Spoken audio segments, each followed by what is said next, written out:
Oh, g'day there, and welcome to the re-wrap for Thursday. All the best bits from the Mike Hosking breakfast on News Talk ZB in a sillier package. I'm Glenn ZB, and this morning Mike wants to talk about house prices today. I know, it's so surprising, isn't it? He'd also like to explain the dairy situation in the wake of whatever it was that happened with Fonterra last week.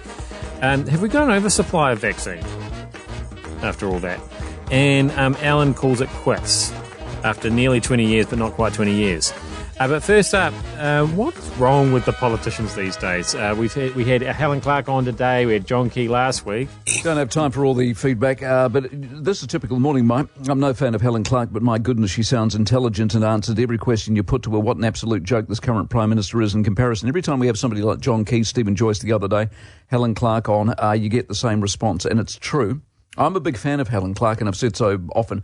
I don't necessarily see the world the same way she does, but that's not the point. The point is when you ask her a question, a couple of things happen. One, it gets answered, and two, it comes with an element of knowledge. Now, you can disagree with the knowledge, but the knowledge is there. She's well-read, she's worldly, she understands what goes on, she's got experience, and she speaks her mind. She stands behind what she says, and that you've got to admire. The same with Key, the same with Joyce. What you get with the thing about Ardern these days, I don't even know if she's genuine in any way, shape, or form. I don't even know if she stands for anything. And she just look at her this past week and all the various answers she's given around Judith Collins and racism and things like that. You're just never quite sure where she stands on any particular issue. Never backs down, never says sorry, never corrects. No, I just don't know that she believes in anything. Whereas at least people like Helen Clark, you understand what she's saying. She's thought about what she's saying. She's got a point of view, and she stands behind a point of view. And even if at the end of the day you disagree with it, that is called authenticity, and that's what's made Ellen's career come to a great big screaming halt. She wasn't authentic. Being authentic is the key to success. And that would have been the perfect segue to go into our Ellen segment, but I'm saving that for the end of the podcast. So I'm going to stretch that segue out. It's going to be a stretch segue, a stretch way. In the meantime, let's wind up Hosk and let him go on his favourite topic. I think we're getting a fair old consensus around housing and what might be happening post the Grant Robertson revolution of early 21. Commentary seems to suggest investors are stepping back with a wait-and-see attitude, but sadly also the first-home buyers disappearing as well.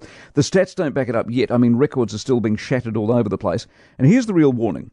Places like Britain and Australia, who have the various taxes and so-called constraints that Grant thinks will work, are booming ahead anyway, thus indicating, as we have said all along, governments don't regulate the housing market regulates the housing market. The Reserve Bank weighed in last week with another of their monetary policy statements. They still think things are too frothy and issued a warning that more restrictions could well be on their way. So a couple of things out of that. One, the fact first-timers are out is a classic example of why the government doesn't get it. The reason they were in was FOMO, fear of missing out. Now all that's happened is that they've been spooked by the changes. Some will be under the delusion that prices are dropping, which they won't be. What they do run the risk of is tighter regulation from Adrian at the bank, and before they know it, they're never going to have a deposit or the wages to support a tilt at a house. And two, you might have noticed a number of banks last week reported their results, and although we're not out of the woods, the profitability is back in big time, and yet again, the banks are proving, despite Adrian's tut-tutting, that they actually know what they're doing and therefore should be left alone to lend to whoever they see fit to borrowing some money and launching into the housing market. The real danger here is you have a couple of power-mad sticky beaks, Grant, who can't get his hands on the controls fast enough, and Adrian, who loves to tell fellow bankers what to do and when to do it. Between the two of them, they're helping next to no one. There is no point in ridding the market of investors because people need rentals, always have, always will, and there is no point in freaking out first-timers because by the time they've worked out Grant and Adrian are control freaks, it'll all be too late. Overall, my guess is the increases we've seen will cool, but you'll still be seeing price growth. Why? Because money's dirt cheap. We love houses, we love to spend, and the new builds aren't being built fast enough to meet demand. None of this is complex. It's just that some may well miss out because a couple of blokes in Wellington who never quite got their heads around the difference between theory and reality. Now, if you want to get into economic theory, you have a look at Fonterra and their fortunes lately. It's all well above my pay grade. But bit of talk turkey here with Mike, and he talks about what Andrew Callagher did. Well, they're not talking turkey, are they? They're talking cattle. There's a pun in there somewhere. I haven't quite figured out where it is. Maybe by the end of this I will. Fonterra capital changes, right, announced last week. They've got a story behind them. Complex old business, And Andrew Kelleher explained them very well to us last Friday. Look it up on the web if you missed that explanation. Get yourself informed about it. Now, this is important because the farmer is gold to this country and Fonterra is our biggest business, and dairy and agriculture is saving us given the other big game in town is closed. Now, as Andrew put it, Fonterra have come to the conclusion they have reached peak milk. Now, that doesn't mean the world is over milk or dairy, because it isn't. As the world grows, the middle class want good food, and that's what we do. What it basically means is that producing things in this country is getting harder. Between the rules and attitude of the government, making stuff is an uphill battle. Now, a couple of things happen as a result of that. One, it costs more to make the same thing, therefore you need to recoup that cost or start losing margin. And two, being a part of the industry is less and less attractive. Land use, production volumes, climate change, soil issues, all the stuff that's been heaped on the farm and the farmers is making life harder and harder. In other words, the government is killing the golden goose. The same way they attacked oil and gas exploration or live cattle exports. They've started talking water use, fencing, slopes, pugging, pasture rotation. In other words, the government is in the paddock, and none of this means more milk or dairy. The same outworkings will come to businesses all over the country with the new workplace reforms and the so-called fair pay deals. It kills productivity, it limits expansion, it stifles growth, and certainly has a chilling effect on entrepreneurialism. Having fewer cows might well suit their climate change objectives. They might well be able to go to the UN and wax lyrical about methane emissions, but none of that pays the bills, and farmers pay the bills to the tune of billions. The fact Fonterra is having to rearrange themselves so significantly is an indictment on this country's objectives. If we were a multi-dimensional mega-economy, maybe they could mount an argument.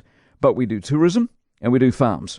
One is currently crippled, the other is now being suffocated. Yeah, so I mean, I think Mike wants Fonterra to continue to cream it. I've really been milking this whole thing for all it's worth. Look, I'm licensed to tell dad jokes. License. 2 licenses. I've made that very clear before. As Chris Hipkins been hiding some vaccine from us, what's going on here? We've got the WHO report that says we are oversupplied. What? Morning, Mike. I thought the COVID announcer told us we've bought enough doses to treat everyone, and unless I read incorrectly, the New Zealand Geographic did a big virus write-up, had a section showing all the numbers of doses bought by New Zealand from Pfizer, etc., stated that for all New Zealanders, we have enough vaccines to vaccinate us, plus inoculate our Pacific Islands under our wing. More fake news? Surely not. No, it's not fake news. There's a difference. What you're confusing there, Brent, is the difference between ordering and paying for something and it actually being in the country. So when Hipkins talks about running out of vaccine, he's right, we are. That's only because the next order hasn't arrived. We've bought it, paid for it, and it's ours. It just needs to get to the country. So ordering and having it here are two different things. You know what's going to happen? It's going to be Mike's sneakers all over again. You know the sneaker story. He ordered some sneakers from overseas and they never turned up and they never turned up and they never turned up. And then eventually he went to the shop and bought the same sneakers from an actual shop. And then the other sneakers turned up and then he had 2 pairs of sneakers. He can't wear 2 pairs of sneakers. It's going to be that. That's what's going to happen with the vaccine.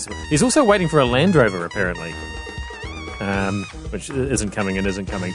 And I actually joked with him this morning that he should probably order something else and then he'll have 2 Land Rovers at once.